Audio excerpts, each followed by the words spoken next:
በሐሰተኛ ብር ግብይት ሲፈጽሙ ተገኝተዋል የተባሉ ሁለት ተጠርጣሪዎች ከነ ኤግዚቢቱ ተይዘው ክስ ተመሰረተባቸው። ረዳት ሳጅን መልካሙ ዜና ተጨማሪውን እንደሚከተለው ያቀርበዋል።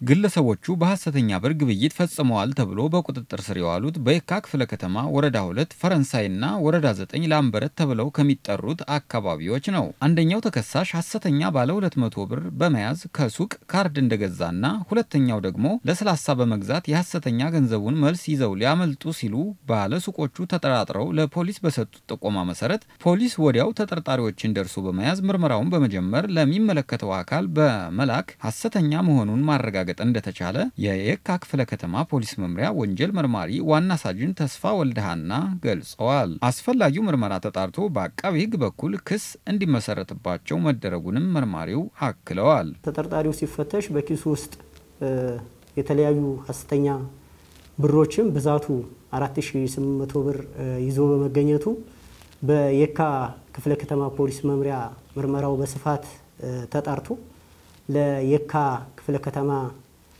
ቅርንጫፍ ጽፈት ቤት አቃቤ ሕግ በማቅረብ ክስ አስመስርተን አርቲዲ ችሎት የማቅረብ ስራ ተሰርቷል። በተመሳሳይ ይሄን ምርመራ እያጣራን ያለ ተጠርጣሪ ግለሰብ ሱቅ ውስጥ በመሄድ የገዛበትን ኮካ ባለ 200 ብር ኖት ሰጥቶ ባለ 200 ብር ኖት የሰጠውን ገንዘብ የሱቅ ሰራተኛ ተጠራጥሮ ፖሊስ በመጥራት ተጠርጣሪውን ሲያስፈትሸው በኪሱ ውስጥ ባለ 200 ብር ኖት 6000 ብር ይዞ የተገኘ በመሆኑ ይዞ በተገኘው መሰረት በየካ ቅርንጫፍ ጽፈት ቤት አቃቤ ሕግ ክስ አስመስርተን በከፍተኛ ፍርድ ቤት በማቅረብ ተጠርጣሪው በክርክር ላይ ይገኛል። በኬዙ በሁለቱም ተጠርጣሪዎች ላይ ክስ በማስመስረት አሁን በማረሚያ ቤት ቆይተው ክሳቸው እንዲከታተሉ የተደረገ መሆኑን እንገልጻለን። ማህበረሰቡ ግብይት ሲፈጽም የሐሰተኛ ብር ስርጭት እንዳይኖር አረጋግጦ መቀበልና የሚያጠራጥሩ ነገሮች ሲኖሩ